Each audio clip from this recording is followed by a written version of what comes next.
श्री गणेश। जय श्री गणेश।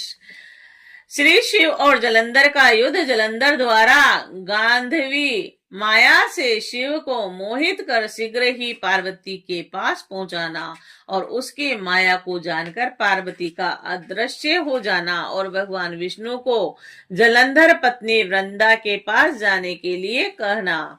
सनत कुमार बोले कि इसके बाद रौद्र रूप वाले महाप्रभु शंकर बेल पर सवार हो वीरगणों के साथ हंसते हुए संग्राम भूमि में गए। जो रुद्रगण पहले पराजित होकर भाग गए थे वे शिव जी को आते हुए देखकर सिंहनाद करते हुए युद्ध भूमि में पुनः लौट आए। वे और शंकर के अन्य गण भी शब्द करते हुए आयुधों से युक्त हो बड़े उत्साह के साथ बाणों की वर्षा से दैत्यों को मारने लगे।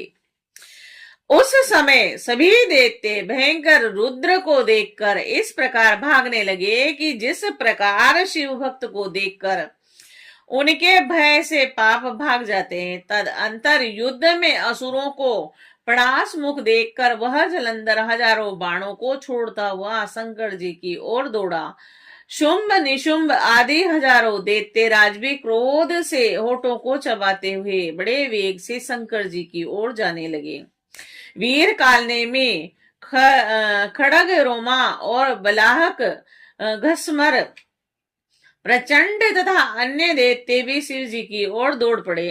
हे मुने, शुंभ आदि सभी वीरों दैत्य गणों ने शीघ्र ही बाण के द्वारा रुद्र गणों को ढक दिया और वह उनके अंगों को छिन्न भिन्न कर दिया। तब शंकर जी ने अपने गणों को बाणों के अंधकार से आवृत देख शीघ्रता पूर्वक दैत्यों के बाण समूह को काटकर अपने बाणों से आकाश को भर दिया। उन्होंने बाणों की आंधी से दैत्यों को पीड़ित कर दिया और बाण समूह से दैत्यों को पृथ्वी तल पर गिरा दिया। उन्होंने अपने परशु से खड़ग रोमा का सिर धड़ से अलग कर दिया और खटवांग से बलाहक के सिर के दो टुकड़े कर दिए और घसमर नामक दैत्य को पास में बांधकर उसे भूमि पर पटक दिया और अपने त्रिशूल से महावीर प्रचंड को काट डाला। और शिव जी के वृक्षभ ने कुछ को मार डाला और कुछ बाणों के द्वारा मार दिए गए और कुछ दैत्य सिंह से पीड़ित हाथियों की भांति स्थित रहने में असमर्थ हो गए।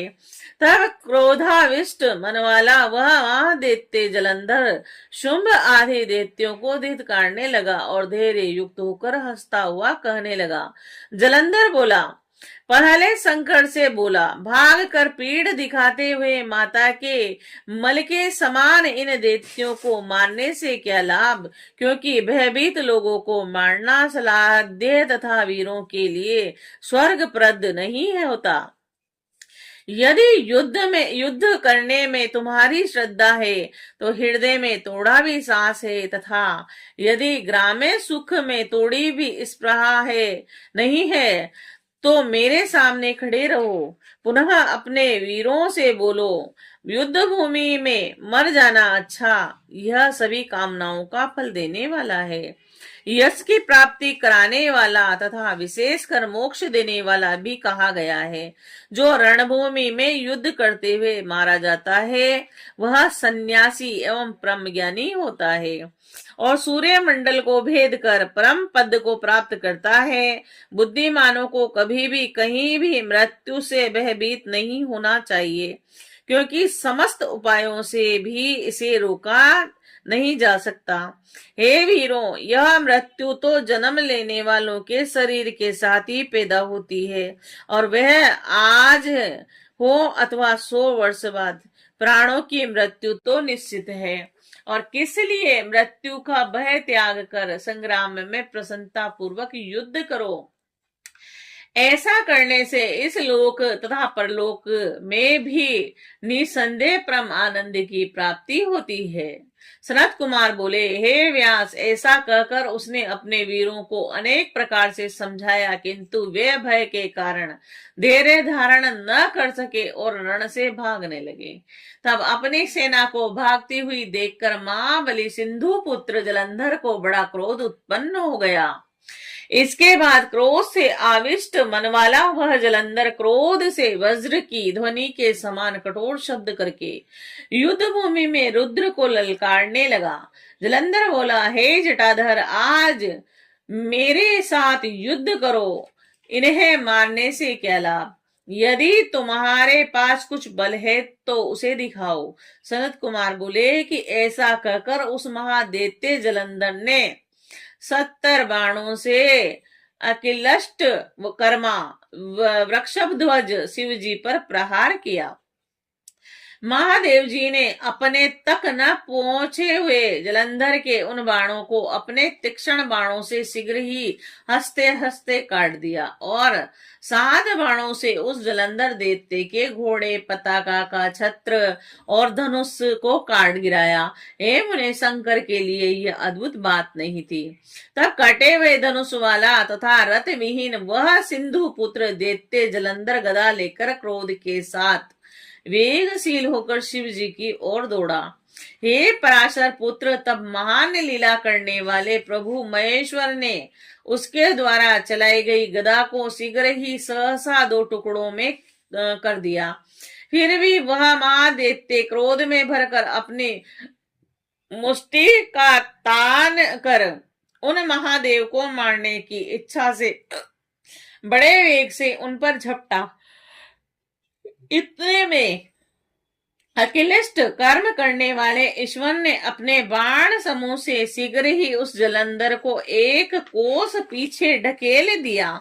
तत्पश्चात दैत्य जलंधर ने रुद्र को अपने से अधिक बलवान जानकर उनको मोहित करने वाली अद्भुत गांधीवी माया का निर्माण किया और उस समय उनकी माया के प्रभाव से शंकर जी को मोहित करने के लिए अप्सराओं एवं गंधर्वों के अनेक गण प्रकट हो गए और उनके बाद गंधर्व तथा अप्सराओं के वे गण नाचने गाने लगे तथा दूसरे ताल, वेणु और मृदंग बजाने लगे। और उस महान आश्चर्य को देखकर रुद्र अपने गणों के साथ उस रणभूमि में मोहित हो गए।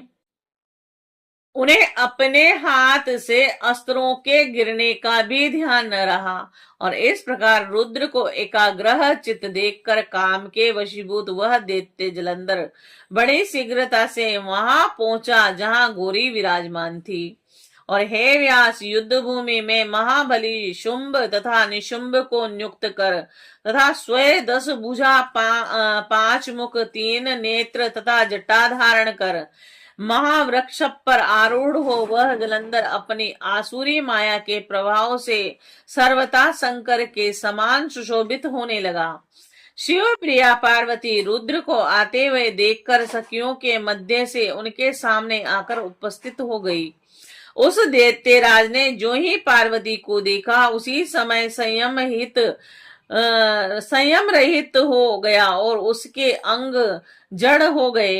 तदंतर वे गौरी उस दानव को पहचान कर भय से व्याकुल हो वेग पूर्वक अंतर्ध्यान होकर उत्तर मानस की ओर चली गई। तत्पश्चात क्षण मात्र में ही बिजली की लता के समान पार्वती को न देखकर वह दैत्य पुनः युद्ध करने के लिए बड़े वेग से वहां पहुंच गया जहां शिव जी थे। तब पार्वती ने भी मन से महाविष्णु का स्मरण किया और उन्होंने तत्क्षण अपने समीप उन विष्णु को बिठाया हुआ देखा। तदंतर जगजननी शिव प्रिया पार्वती हाथ जोड़कर कहते हुए उन विष्णु को देखकर प्रसन्नचित हो उनसे कहने लगी। पार्वती बोली, हे विष्णु, जलंधर दैत्य परम आश्चर्यजनक कार्य किया है। क्या आपको उस दुर्बुद्धि की चेष्टा विदित नहीं है? तब भगवान गरुड़ध्वज ने जगदम्बा का यह वचन सुनकर हाथ जोड़कर सिर झुकाकर शिवा को प्रणाम कर कर कहा। श्री भगवान बोले कि हे देवी, आपकी कृपा से मुझे यह वृत्तांत ज्ञात है। हे माता, आप मुझे जो आज्ञा दें उसे मैं आपके आदेश से करने के लिए तत्पर हूँ।